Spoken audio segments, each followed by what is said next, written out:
Hello and welcome everybody into GC Live, the hard foul. I am Intern Joe. I will be joined shortly by my co-host Collyn Taylor as he is running back from Founders Park. A lot of action over there this weekend, and we can get to that if you guys comment about it.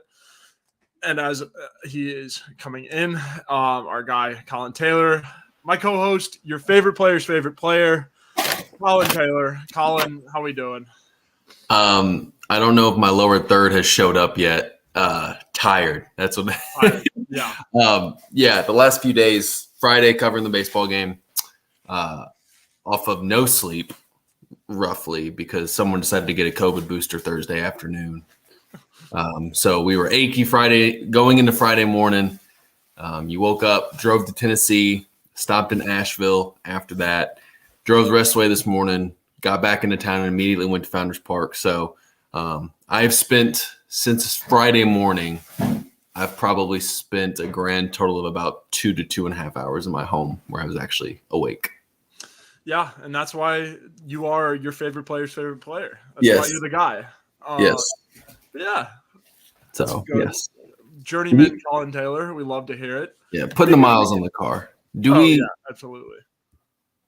Do we want to right now? I am late joining. Have we done our lovely ode to Clint Hammond yet?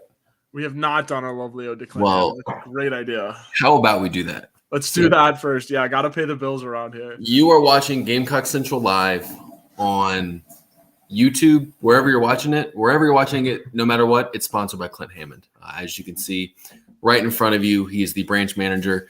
You see his NMLS number.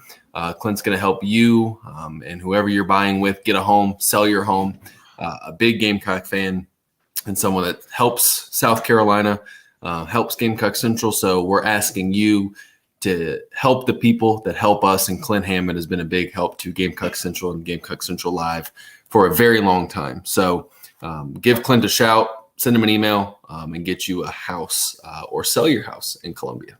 Yeah, and you can find his number above us on the screen. Yeah, the entire show. That's the banner never goes away. That's why he's the number one sponsor. That's why we get to him before everything else. Our good friend Clint Hammond. He helps pay the bills around here. Absolutely. But yeah, Collyn, big weekend, at least for the women's team. You were up in Knoxville and you saw what the men's team did. So we'll get into that. But I guess the biggest story of South Carolina hoops this weekend is senior day for the freshies. Once and for all, the most winning class in South Carolina history, and I'm sure it's one of the winningest recruiting classes in all of sports. It's unreal how they honored him today. It was quite the day over there at Colonial Life. Collyn, just walk me through, I guess, what you saw. Yeah, I mean, it was emotional. This is a group that I think lost one whole game at home over their careers so far. 8 losses in 4 seasons. And, it's always going to be a class too, when you think about it, kind of the what ifs. Depending on what happens this year, the what ifs. And so you have the 2020 season where they're the number 1 seed, will be the number 1 overall seed going into the tournament.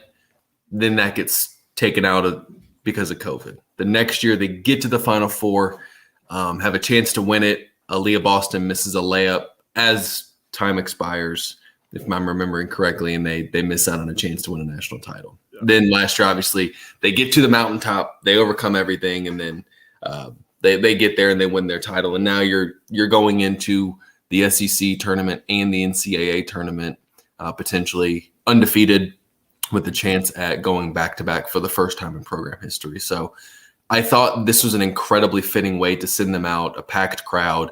They were there for every bit of the senior day, and you have the seniors stepping up in a big way to clinch a double-digit win. And now I think it was really sweet that they all got to play together down the stretch there at the end with Olivia Thompson checking in, and you got to have that moment with all of these people coming in together to just share and savor. They still have 2 more, knock on wood, still have 2 more games left at home. But for the regular season perspective, that's it for them. Yeah, absolutely. Very emotional day over there. Obviously, because this is the freshman class, the class that kind of built this program to what it is. Like, obviously, you look at um, what I mean. Dawn has kind of done. I apologize. I'm also tired too. Yes. Yes, but anyways, you look at what Dawn's done with this program, kind of bringing in all of these stacked classes, just once over and over and over and over again. Well, this class, I appreciate RL bringing that stat up. That stat, 122 and 8, is absolutely absurd, and that is how. I mean, they're the example of how you do it. Being the number one ranked recruiting class, sticking with it, being able to be in the program and just win games any way, shape, or form. And I mean, being able to go as far as they have in the NCAA tournament, you've seen them come through adversity, losing in the Final Four and then coming back and doing it all over again, getting over that hump. It really shows, the resilience and I guess the significance of this class, right?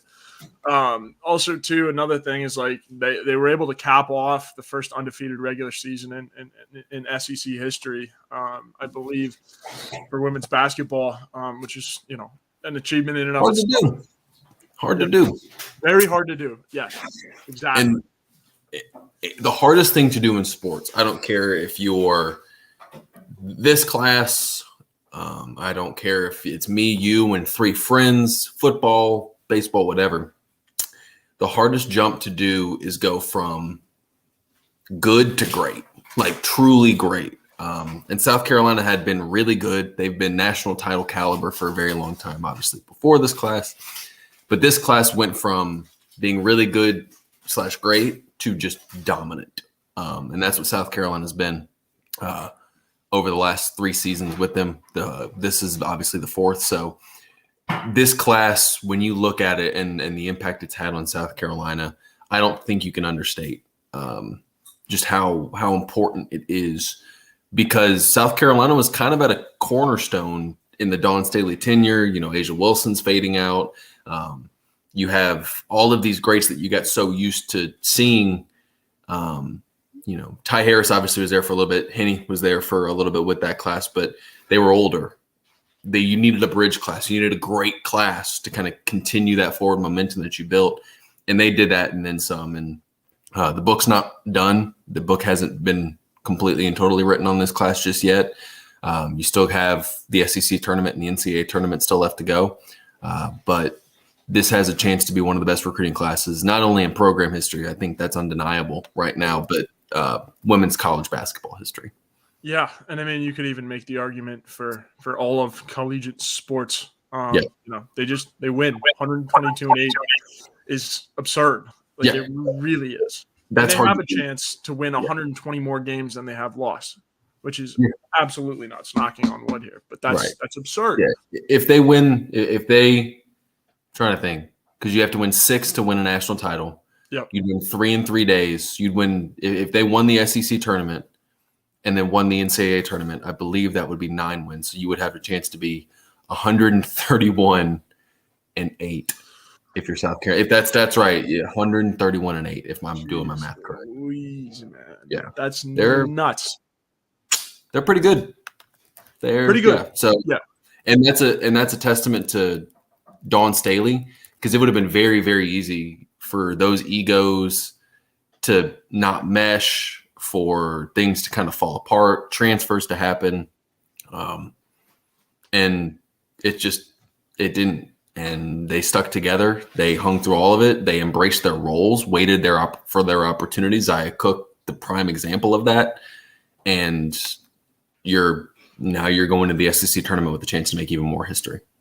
Yeah, absolutely. And I like that point about Dawn too, because she found a way to get, one of the best, like going into it, one of the best recruited classes for one team to play together, to stick together, to really, really mesh. And I mean, you saw that, right? That's with all the raw emotion and everything, why it was such a big deal today.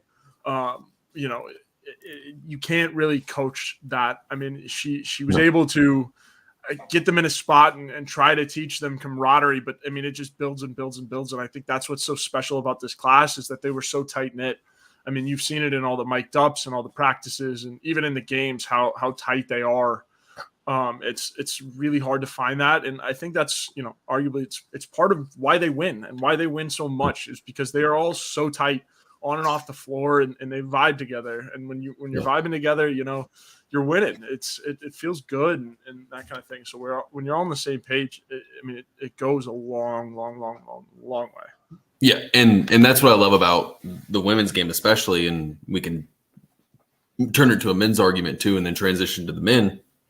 But there's a reason why women's basketball has so many more noticeable figures for spans, is because there's no one and done rule.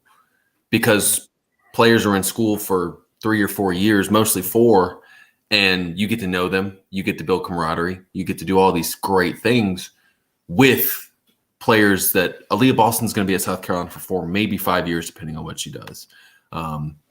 Then you're talking about Isaiah Cook, who's been here 4 years, Bree Beal, who's been here 4 years, Asia Wilson was there for 4, Tiffany Mitchell. Say all of this stuff, you don't get that on the men's side. That you're going to get all of these guys. Zion Williamson comes to school for 1 year, bounces. There's no NIL will help it, but wouldn't it be really cool to watch Zion?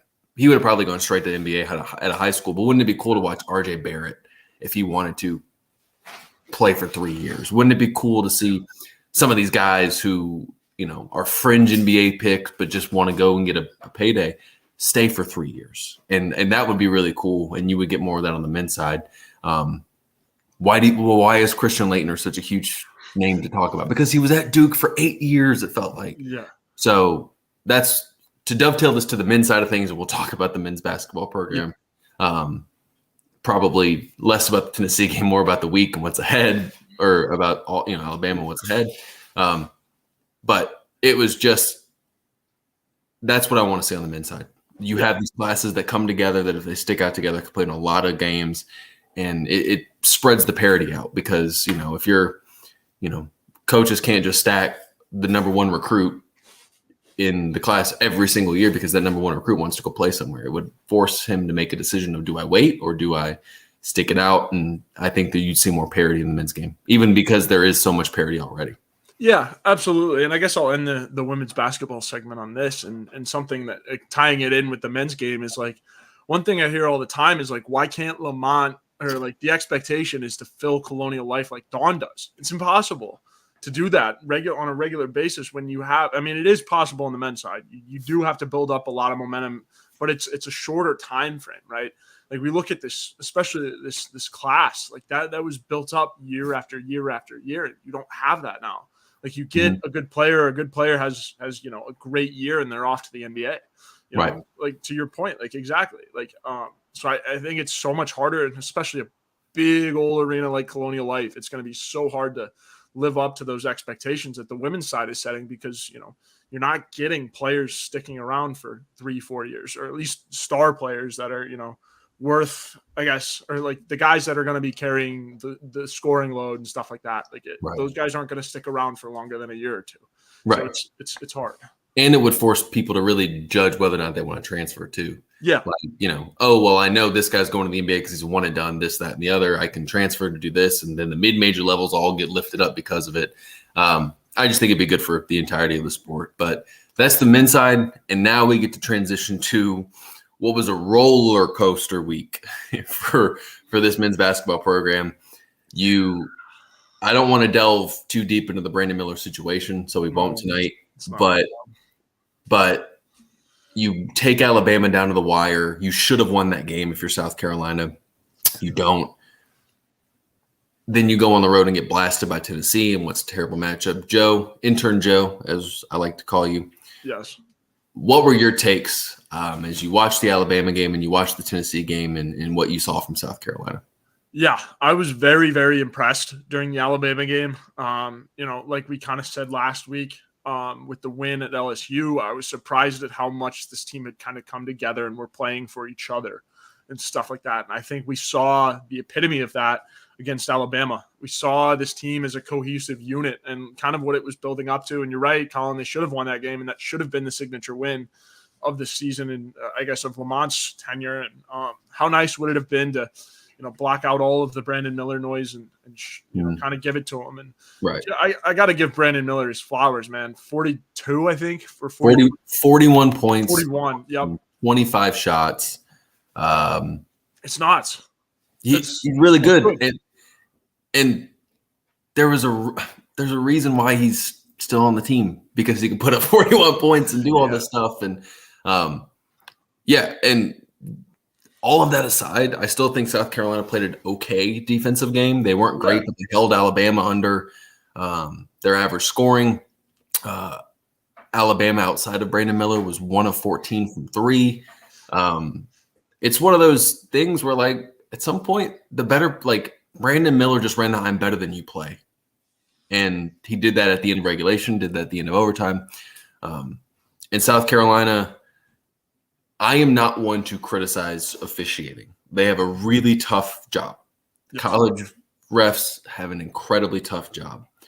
I am still baffled on the Brandon Miller travel that popped up the next day that was sent to me by a couple people. And I watched Hayden Brown's 5th foul a ton with 35 seconds left, that I think Alabama got the tie or took the lead after that. If you can find what Hayden Brown did wrong in that moment, please tell me. If you're a college official, you got all ball. Those were two in a 2-possession game, especially one that went to overtime. Those are 2 huge plays right there that you're like, that swings one. If the correct call gets made, who knows? And Hayden Brown fouled out on that one, and they really missed him in overtime. Oh yeah. And Josh Gray was dealing with that. I saw him working on his knee on the bench during overtime. They missed both of those guys a ton down the stretch. And the defense, Alabama got way too quality a shot late. But give South Carolina credit, man. Jacoby Wright made some insane shots. Not like insane in terms of like off balance, throwing it up. Michi made a couple of those in the half especially. And hell, that heave at the end almost went in. The heave at the end is one, but the one at halftime, when he just yes, the one at halftime, I was sitting on my couch watching the game. I had my dinner sitting on my paper plate because I didn't want to do dishes, but I about just I was laying down on the couch, just kind of munching, doing all that stuff, and I about spilled just about everything in my lap. Like, it was there's a prayer, and oh my gosh, Michi. And that's the crazy part of all of it, is that like, that would happen like right in front. He launched it right in front of me on the baseline, and Gigi, he literally like hands on head. He couldn't believe it, and it was just one of those games where every now and again you just have a game where everything goes in, and that bled. They fed off the atmosphere. They did this, and the fact that they were even in it said a lot about South Carolina. But it was just a really impressive performance. You got. Gigi was not overly efficient, but finished with 19. Michi and Jacoby, 4 of 10 from 3, 10 of 18 from 2. Michi with 4 assists. They played a really great game offensively.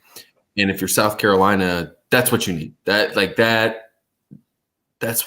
formula for winning. And it ties on to the defensive end. And they, for the most part, played a good defensive game, despite the fact that Brandon Miller off for whatever he went off for. And then we'll talk about the Tennessee game a little bit, but like, you saw the effects of the Alabama game. Maybe not early, but here's South Carolina's schedule over the course of the last few games, or over the last few days, really.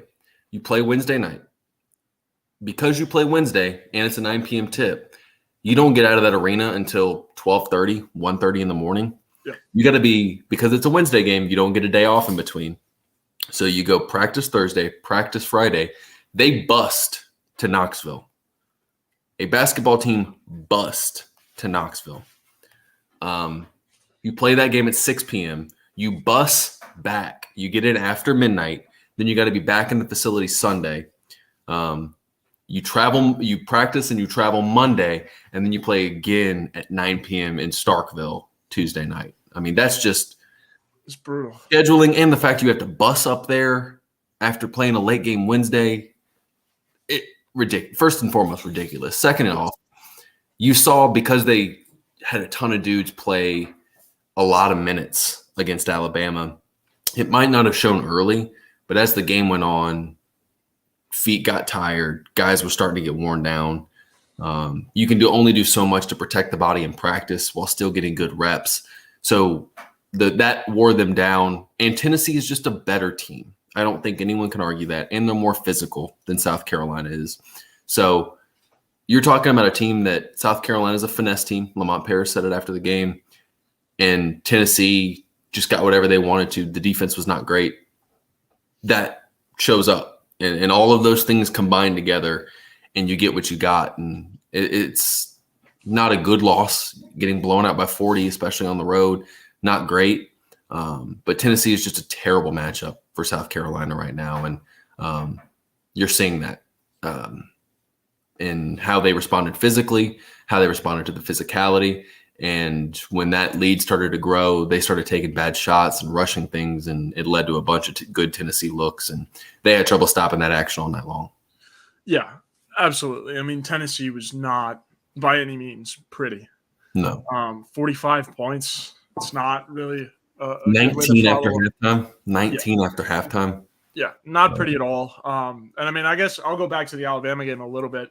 I do want to give Hayden Brown his flowers too, because him and Josh Gray played one hell of a game in the post. I think it wouldn't have been possible without those two, the Bash brothers, if you will, down in the post. That it was the most cohesive they looked as a unit so far this year. And two, I mean, going back to his foul, I don't know. The explanation was that, he caught him with the body. He was leaning, and I get that. Like, right, you got to be straight up, but it was all ball. It was all ball. Yeah, it was all ball. Like I get that he was leaning a little bit, but like to call that and not spot, like, I don't know, especially with the fact that he got all ball with it. So I don't know. And it's tough to lose him for overtime. I mean, we saw that.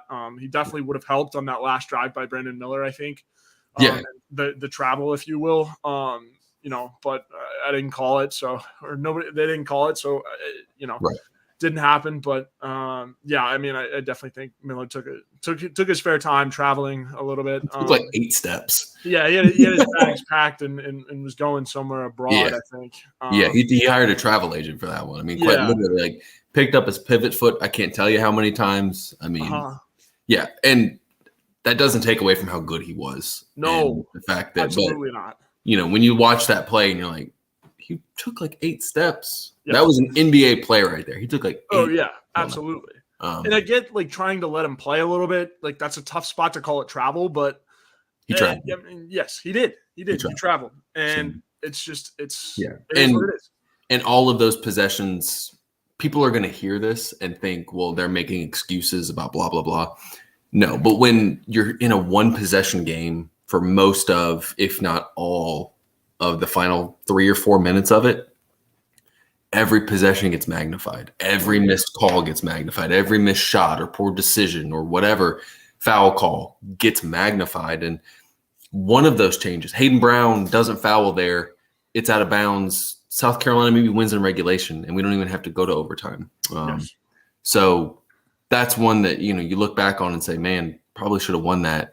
But I don't think it takes away, even despite the blowout loss at Tennessee by 40, the improvement South Carolina's at least had over the course of the last month.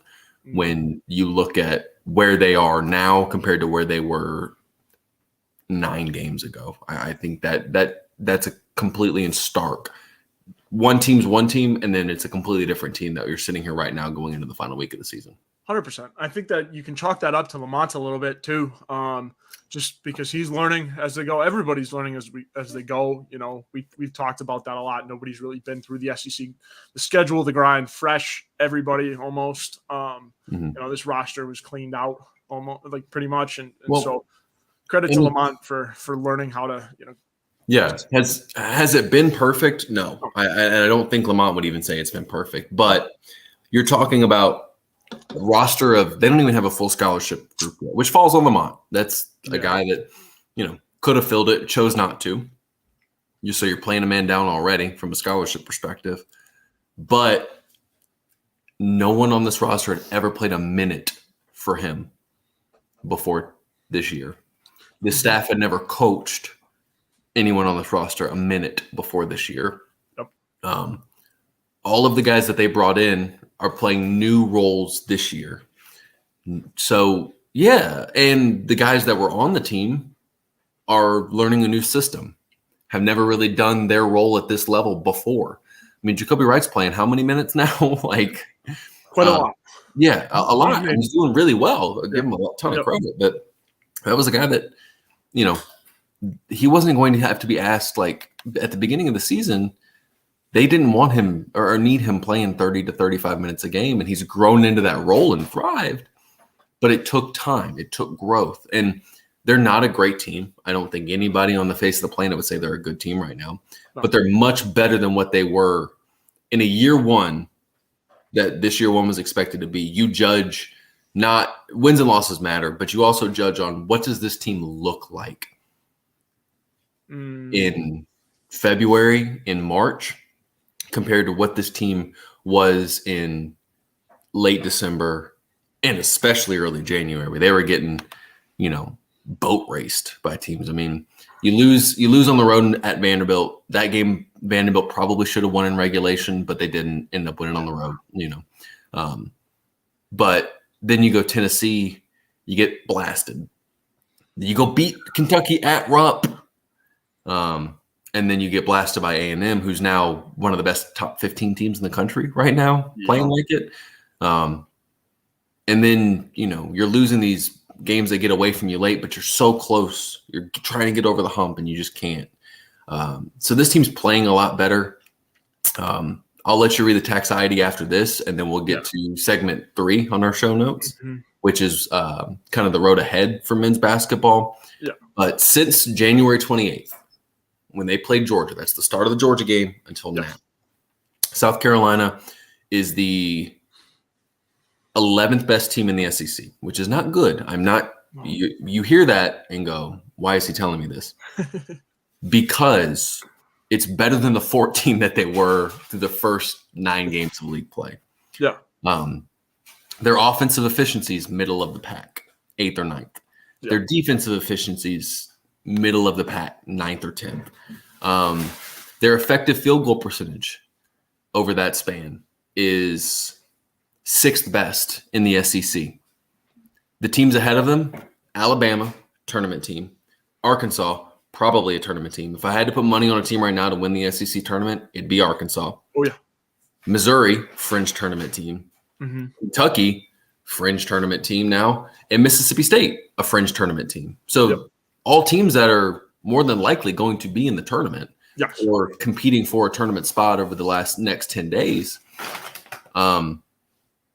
you're not a finished product. You're not a great team, but you're playing a lot better than you were through the first 9. So with that being said, we can hit the tax ID. Absolutely. And then we can go into our final couple segments so I can eat my lovely dinner. I was going to say, you look a little hungry there. Go get some sleep. Yeah, absolutely.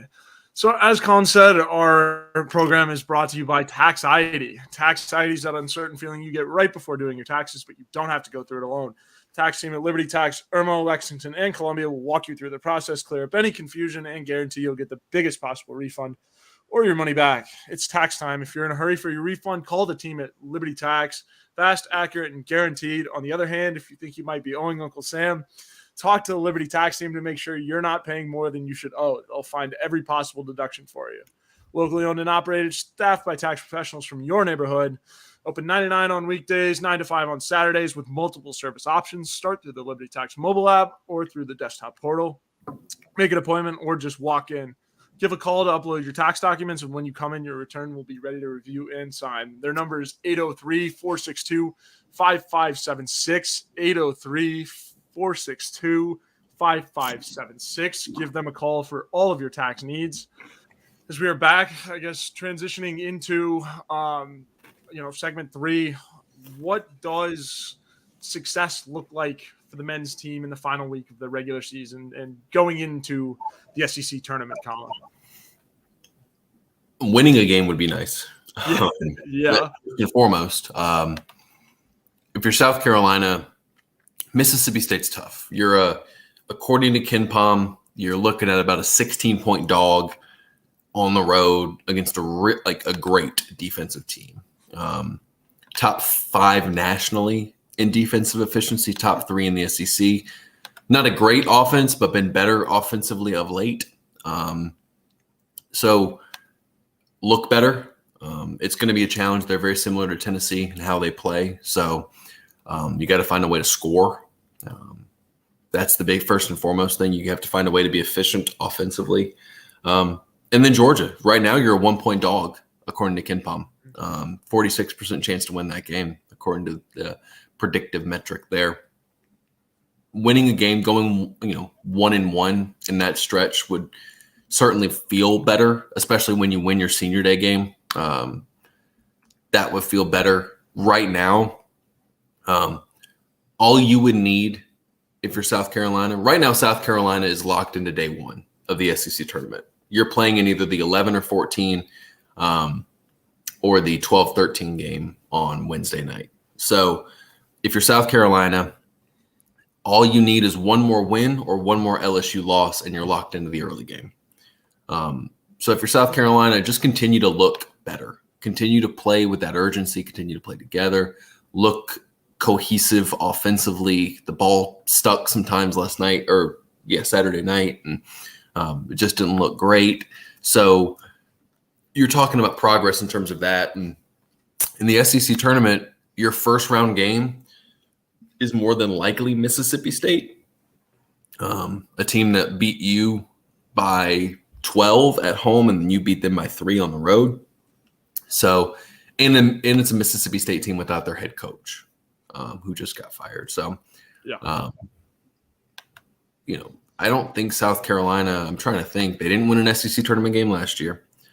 They didn't win one in 2021. They did not play one in 2020, and they did not win one in 2019. The last time South Carolina won a game in the conference tournament was 2018 when they beat Ole Miss on the Wednesday in the SEC tournament. So, as someone that has covered this basketball team and has been to the tournament in 19, in 20 when it got canceled, which is a story for another hard foul, and in 2022, win one. Just get that monkey off your back, win a game, and then see what happens. Because right now, if things ended today, you're talking about having to play, either an Auburn, Missouri, or a Vanderbilt or an Arkansas, one of those 4 teams, depending on how things shake out. So win a game, then let the chips fall where they may when you're going up against teams that are fighting to get into the NCAA tournament. So for me, that's what that looks like. Hashtag Intern Joe, as you kind of look ahead to the final 10 days to 14 days of South Carolina season. What does success, what do you want to see from this team as they kind of finish out year 1 under Lamont Paris? Yeah, I think it's tough. Obviously, like you said, a win would be nice. I think it does help Lamont out a bunch just to be able to end on a somewhat positive note. I know you're probably not going to necessarily end it on a positive note in the SEC tournament, but to do something in the regular season, I know taking Alabama to the ringer was certainly a positive note, and had they won that game, it would have been an absurdly positive note. Definitely would have helped in recruiting and whatnot, but I think progress for this team now looks like, can they play for each other until the very end? Right? Are you going to see guys giving up? Are you going to see guys trying to take shots for themselves and try to get their own meanwhile, half the team is playing for each other? I think, how you win the last couple games is by playing for each other. And I know that's hard, especially in a season where you're not going to go to the NCAA tournament. I've been on teams like that where it's like you're not going to play in the playoffs, and unless they win it all. Yes, they can go 5 and 5 There's always days. a chance. 5 and 5 days. So yes, is it There's likely? Is it likely? Probably not. But I know what you're saying. Yeah. Yes. And I mean, it's just hard to kind of, and that I believe that is the hardest challenge for this team right now, is to not, chuck up shots and go get their own, right? But I think from Lamont's standpoint, and I guess the program standpoint, to the fans, it shows have a close couple games. If you're not going to win, it better be close, and Right. show the team can play together, because that is your number one job as a coach right now, is show cohesiveness, show that you can show the fan base that you can do this consistently. We saw it against Bama. We saw it against LSU. I mean, college basketball just happens. I think that's what happened up in Tennessee. That happens sometimes. Yeah. And Lamont talked about it a little bit in his Collyn show. He's like, college basketball is a funny game. Sometimes you have it, sometimes you don't. And I think that was one of them. And they played a better team in Tennessee. But I mean, going down the stretch, you got to play as a team. Lamont has to show the fan base this, show the team this, right? And we'll see what happens. I mean, do I think they will? Yeah, I think there's a pretty good chance. But I also think some guys are going to go get their own. And I mean, I have no idea who, what. I mean, it's speculation, but I mean, it's, that kind of thing. Right. You got to play as a team. You need Hayden Brown to be what he was against Tennessee. Yeah. Oh yeah. You need that guy to maybe not. I mean, I think he finished with 18. Yeah, I'm looking at it. 18 on 7 of 14 shooting, which is really good. 4 of 6 from 2, 3 of 8 from 3, 4 rebounds, 3 turnovers. But you need that level of Hayden Brown, that confidence. Yes. He was in attack mode against Tennessee. Very much a guy that was like, I need to, I'm the old guy here. He's counting down the days, man. He's slowly but surely getting to a point where, he's only got 2 more regular season games left, man, unless he can find a year of eligibility hidden under the bed, which I don't think he will. But you need more of that sense of urgency that Hayden played with, knowing that this season's coming to an end. So Hayden, a big X factor for me. I think you'll see that Hayden over these next 2. The key for him now is to play within himself. Don't let the emotion get too much of him and try to do too much. But I think you're going to see that level of Hayden from the Tennessee game. Absolutely. Who were some other guys? There are some big ones obviously out there that are going to be named from us, but who were some of the guys that you want to, if South Carolina is going to end the season somewhat positively, because right now I don't think we project them to win the NCAA or the SEC tournament, but if they're going to go 1-1 in their next 2 and win a game and maybe push a higher seeded team in game 2, who were some of the guys that are going to be key factors for that? I mean, obviously Gigi Jackson, and I'll get to that, right? We'll get to that. That's the big one. We'll get to that in a second.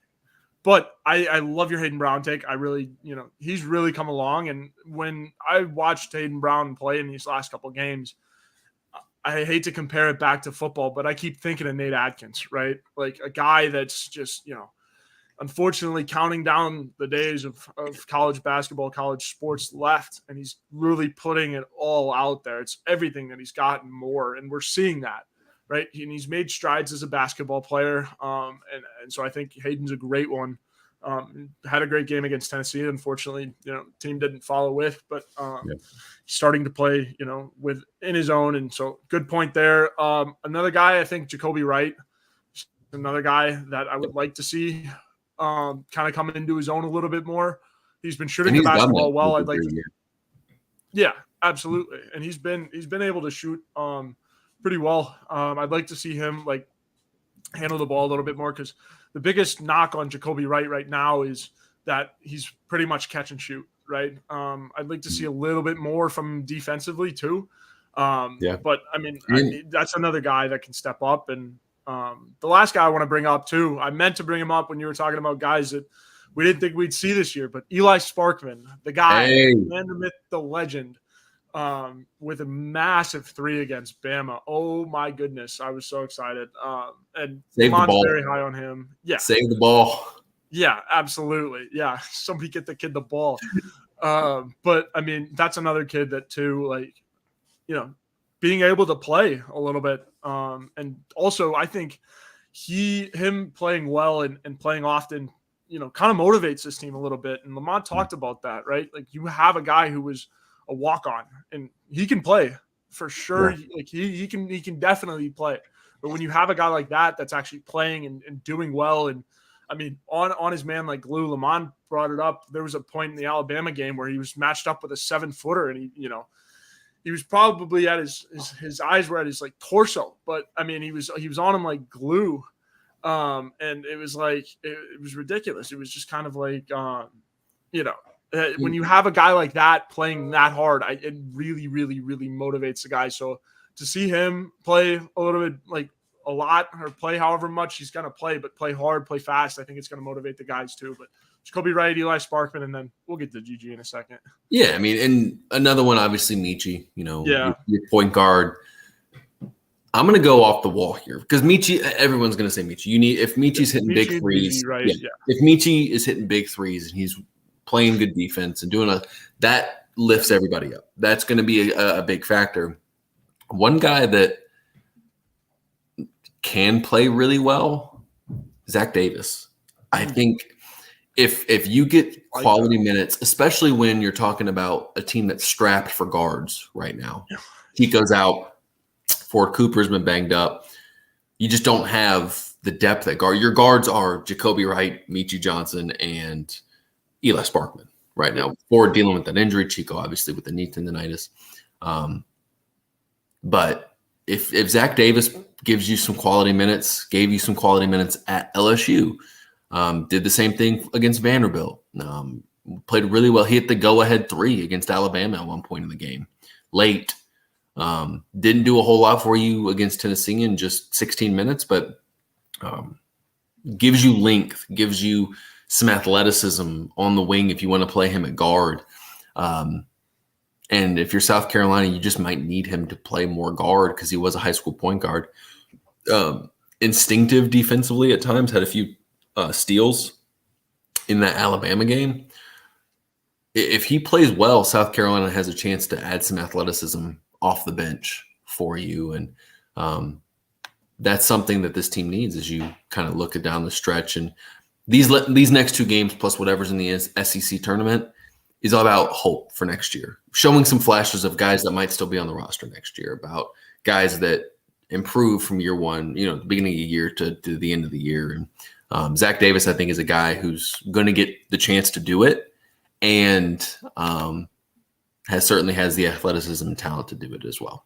Yeah, absolutely. And I mean, bigger player that is worth bringing up is Josh Gray. Like, we've seen him really come into his own, and I think, obviously you need big minutes with him, and you said he was struggling with a knee thing. So I'm not sure how limited he's going to be or how much of himself he's going to be down the stretch, but obviously you want to see a lot from him. He's shown a lot of improvement. But do you know Josh Gray is the best, according to KenPom, in terms of offensive rebound rate?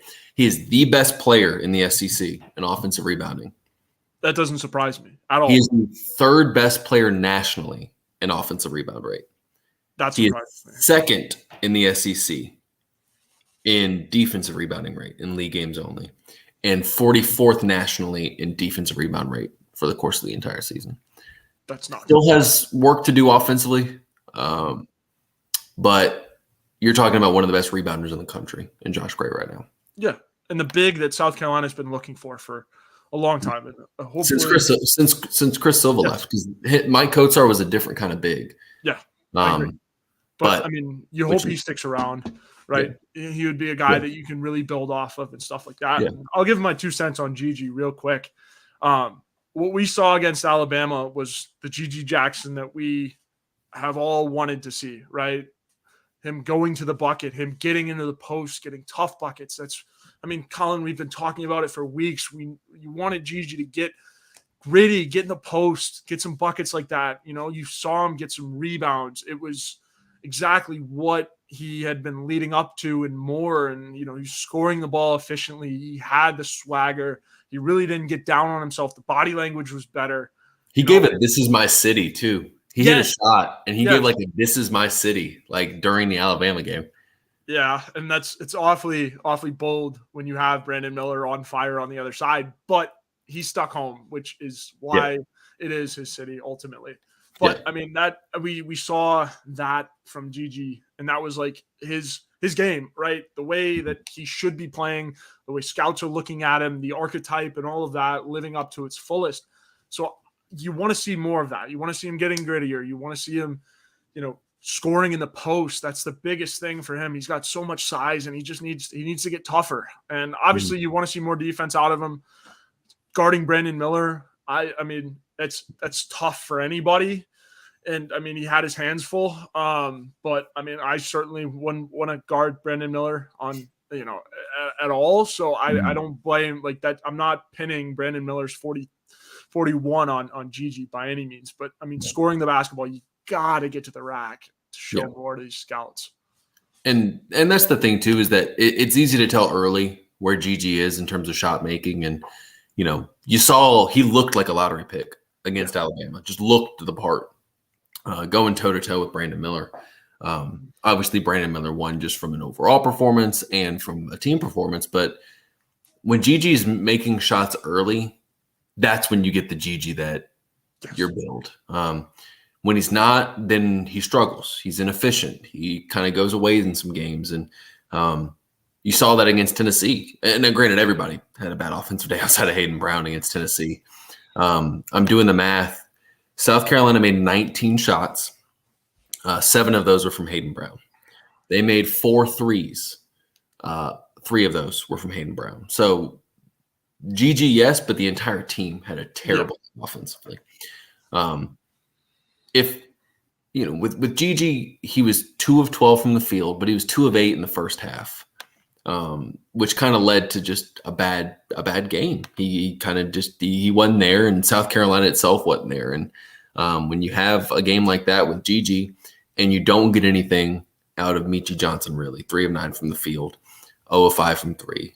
Jacoby Wright only takes 8 shots. That bogs your offense down. So you need your lottery pick to be the lottery pick, and he's shown flashes of that. But he's shown nights where he only makes 2 shots on 12 attempts, which is what he did against Tennessee. And the consistency for Gigi is the next. You've shown the flashes. You've gone off for whatever you did against Auburn. You've gone off for all this. You played Alabama toe-to-toe.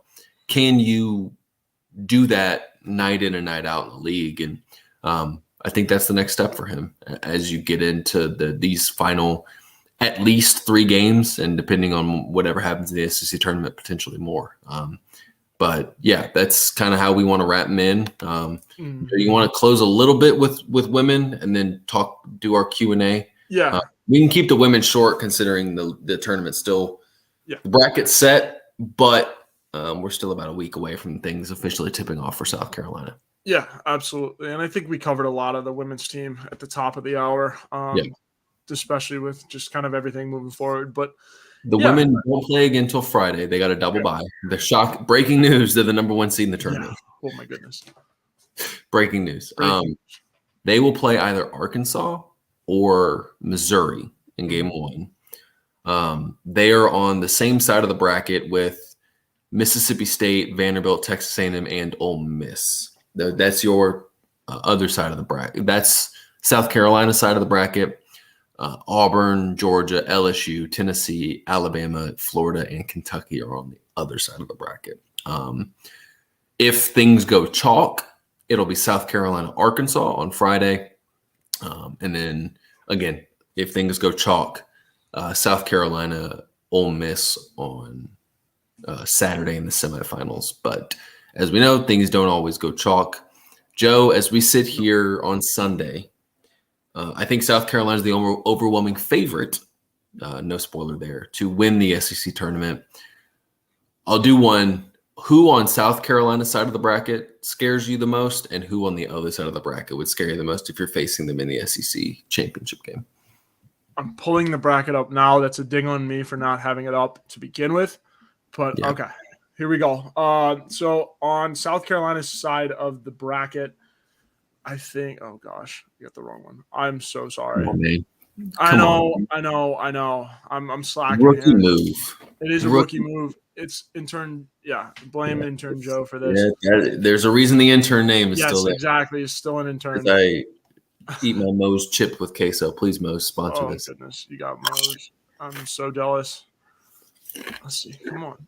Somebody give me a bracket view. Because, I mean, I understand who's in the tournament. The SEC has tweeted it. If you would like to go to the SEC. Okay. All right. I will go to the SEC's Twitter. I will, as you try to pull that up. Fantastic potting. I'd probably go. I think South Carolina is a great matchup against Arkansas. They have been for a while. They really haven't struggled with them. Missouri's always the tricky one because Missouri tends to play them pretty well. But I would think right now your biggest test is Ole Miss because they were the one that took you to overtime. They were the one that, especially on your side of the bracket, Mississippi State played them pretty close, if I'm not mistaken. But right now you're probably looking at Ole Miss or Mississippi State as your biggest competitor, challenger on that side of the bracket. Yeah, absolutely. And I found it, thankfully. There you go. All right. So I'll let you, I will let you take. There we go. Okay. Who on if you met, which team would not scare you, but which team are you worried about the most if you're South Carolina in the SEC championship game? And see, I agree with Ole Miss. I think the Battle of Mississippi is going to be really fun to watch. Yeah, that's probably the winner of that one. If Mississippi State gets past your 12-13 matchup, would be the one that I would worry about the most. Yeah, in the semis. And now Missouri did beat them last year. I know, like, same coach. They understand the system and all of that. But, I mean, I think it's just going to be Ole Miss. But, again, or Mississippi State, it all really comes down to whoever wins that game. It's going to be really interesting to see. I think Ole Miss is playing. They're hot. They're playing well as a team. We saw that. They took them to overtime. They took momentum from that game, and they've just kind of increased it and kept going. But I agree. I think Ole Miss on their side of the bracket. Now, in general, I would assume LSU. See, I get a different answer. You do. So give me your LSU reasoning, and I'll give you my my other team. Okay, but so there is two if I'm including the other side of the bracket, and I don't want to ruin your team here, is who I'm assuming it will be, but I think it's between LSU and Tennessee. Whoever wins that game, I apologize. Yeah, but so it really is between LSU and Tennessee. I don't think LSU's that good, right? And I did a double take on that a little bit, but I think Kim Mulkey's been there before. She's done that before. She understands how to win big games. And so that's what I think going into that Tennessee game is going to be huge. And it's really all about who comes out of that. And, I mean, Tennessee's a really good ball club as well. They took South Carolina, gave them a game for sure. I think they were up double digits at one point, too. Yes. If not mistaken, or close to double digits. So this is a team that has a shot. I think LSU, a really good coach, which Kim Mulkey has proven to be. I know a lot of people don't like Kim Mulkey, but she's a really good coach. Great coach. And you never discount a really good coach in March when it comes to being able to get her team ready to play, understanding how to win, 3 games in 3 days or, 4 games in 4 days, whatever that looks like. So that's why you're wary about Kim Mulkey and that LSU team. That is talented, don't get me wrong. But that Tennessee team presented a lot of challenges early for South Carolina. And that Alabama team too, like Sneaky. They were, I mean, if Alabama's playing in a semi, it wouldn't be shocking. Just because they took South Carolina not down to the wire, but they were scrappy against a really good South Carolina team at home. That's kind of where it is. Obviously, South Carolina, I would project them to win it. If I'm picking a team right now that would win the SEC tournament, it's South Carolina. But for the sake of discussing this, I think those are kind of your biggest challenges right now. And I know we mentioned like half the bracket, but I would probably say Ole Miss and Mississippi State, and then LSU, Tennessee is your biggest challengers, if you will, if you're South Carolina. Absolutely. And I mean, LSU, Tennessee is just going to be fun to watch. If they meet up. Yes, it is a tournament. Chaos can happen. As the great John Rothstein would say, this is March, right? This is March. Absolutely. All right, Collyn, you want to get some questions done before? Let's do it. We'll be quick with the questions tonight. Yes, absolutely. You got some Mo's to go ham on. Yes. First question from RL: should the Gamecocks maybe have went zone against Brandon Miller? Collyn? I mean, you could have gone zone, but I don't think it would have stopped him. It maybe would have caused him to. It was either him making a shot or you were going to foul him when he was going to go make a shot. Like it is what it is. So you could have thrown whatever you wanted to. I don't think that would have stopped him on Wednesday night. Yeah, he was on fire. I mean, I think the ideal look you want out of that zone is if he blows by. You want Gigi to rotate on to him, right? He'll Gigi be at the top, start him, and then the ideal. Because they play that 1-3-1 a ton. They play that 1-3-1 a good bit. Yeah, and the ideal help you would want on Brandon Miller's Hayden Brown. Right, just a guy that's been there, done that before. And Hayden Brown rotated over, and that's when they got the foul on him. Yeah, and I was going to bring this up too on that last shot. Jacoby Wright moving over, and I know Hayden Brown would have been in the post, and it would have been tough, but I would have loved to see Hayden Brown contest that last shot on Brandon Miller. You would have just, and Gigi didn't get smoked on that, especially, again, it's the travel too. But Brandon Miller ran the I'm better than you play. Like at some point, like the NBA lottery pick is going to run the I'm better than you play. And the clear and obvious number 2 pick. I don't know. I would put him 3. You would put him 3. You got Wemby and you got Scoot, and then I think you go Brandon. Oh yeah, that's true. Scoot. Yeah. Forget about Scoot. You're talking about Brandon Miller at the latest, probably going. He's probably the first college player off the board. I agree. But you're talking about the highest number 2, the lowest number 3. I mean, you're talking about a guy that's going to be a top 3 pick in this NBA draft. So sometimes the number 3 pick is the number 3 pick and runs the I'm better than you play. And it doesn't matter if you're in man zone, you could put handcuffs on him. Sometimes like the guy's just going to run the I'm better than you play. Yeah. That was an incredibly, incredibly poor choice of words. That was tough.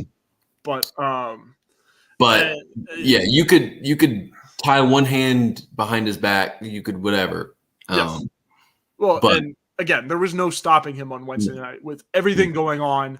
Give him all the motivation and more. And I credit to the student section; they did a great job on bringing the energy and bringing all of the outside noise that you could. There's just you weren't stopping him. That's just fact. You just can't do it. All right, another question from RL. How much turnover will happen with the men's team? Keeping players and reloading seem to be a problem with other coaches here. I think you're going to see a decent amount of turnover there. I think that the staff understands that they need to attack the portal. And I think you're going to see guys that, didn't have a role this year. You see adversity happen or attrition happen everywhere. And I don't think South Carolina is going to be any different. I would expect a handful of guys to transfer just because that's what college basketball is these days. And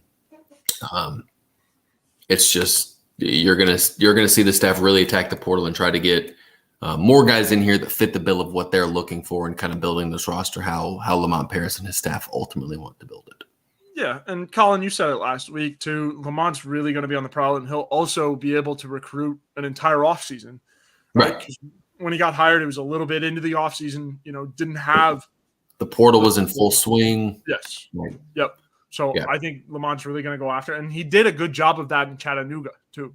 Yeah. Just kind of recruiting guys and whatnot. And, And that's something that needs to happen. They need to go and hit the portal. And 3-13 in the SEC, 10-19 overall, leads you to believe that they need to inject some more talent into this program while still pairing it with the already existing pieces. So, yes, I do expect some consistent turnover, and I do expect them to, as one person told me, quote, swan dive into the transfer portal and really try to bring in as much talent as possible to compete in the SEC.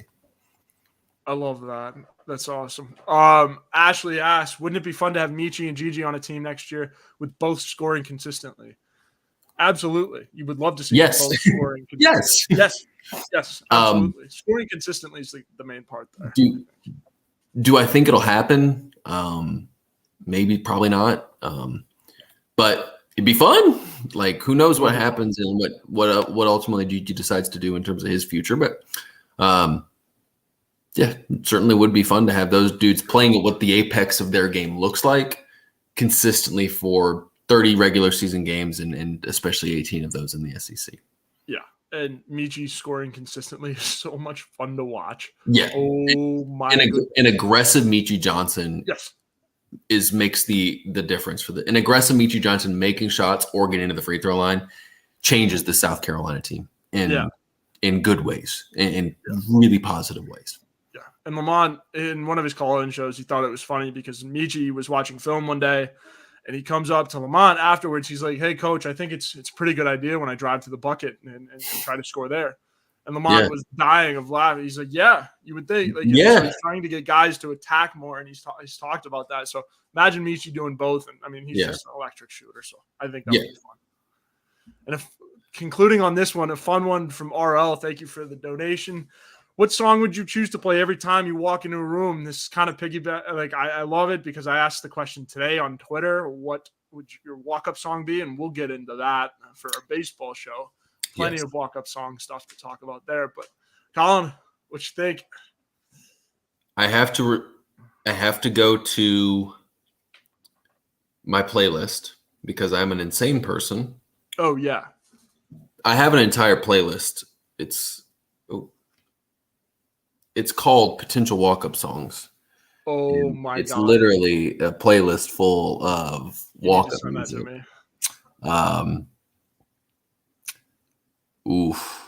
would go, if I'm just scrolling through here, the first song that really caught my attention was Shakedown by Akon. Okay. Or Izzo, in parentheses, Hova by the one, the only Jay-Z. What about you? So I've got two of them, I guess, maybe a third. One good one from the walk-up song I got was Rumble. It's the the guitar thing. I can't. I'm not gonna try to audibly do it, and I don't want to play it because I don't know anything about copyright's a thing. Yeah, and so I'm gonna look into that for our baseball walk-up song segment when we do the baseball show. Mm-hmm. But Rumble, it's an awfully well-used thing. I guess from the top of my head, it's Many Men by 50 Cent. Good. Many Men. I also think Big Papa by B.I.G. or Kick in the Door by B.I.G. Yeah. There's also a Nas song, New York State of Mind would be sick. Just kind of walking up like, Conor McGregor walk. Yes, walking into a room, in the words of Cam Smith, dropping, nuts. Yes. So I think, personally, I think it'd be Many Men. I think that. I respect it. Yeah, pretty good one from me. But all right, do we want to tease our schedule coming up over the next, with the SEC tournament happening the way the SEC tournament is happening? Yeah, absolutely. So we will be on. Obviously, we're on tonight. This is our next to last show of the regular season, but we will have a show March 5th, which is the Sunday after the regular season ends, and then we will be on again March 7th. Before the SEC tournament. So we'll do a shorter show on March 5th, a shorter show March 7th to kind of preview the SEC tournament. And then our baseball show will begin, and then we'll do one March 12th as our final regular men's basketball one. Yep. And then we'll do some sporadic ones throughout the off season as things happen. Yep. And then we will begin our baseball show the day after on March 13th. So Mondays around the same time, Mondays around 7, where we'll be recapping the series that was and everything else fun from the baseball series, and look ahead to the week that will be for South Carolina. It's right before the start of SEC play. Yep. And so that is kind of when we're going to start talking South Carolina baseball, which is off to an 8-0 start after a dramatic win today. And we do have a name for it. We'll tease that as we kind of go along with the basketball season as we get closer. Yes, baseball, as crossover season slowly ends. Yes, and I slowly start to get more sleep. Absolutely. Collyn, go get yourself some sleep, some food after this. That I can do. Appreciate you guys tuning in. Thank you as always. Good night.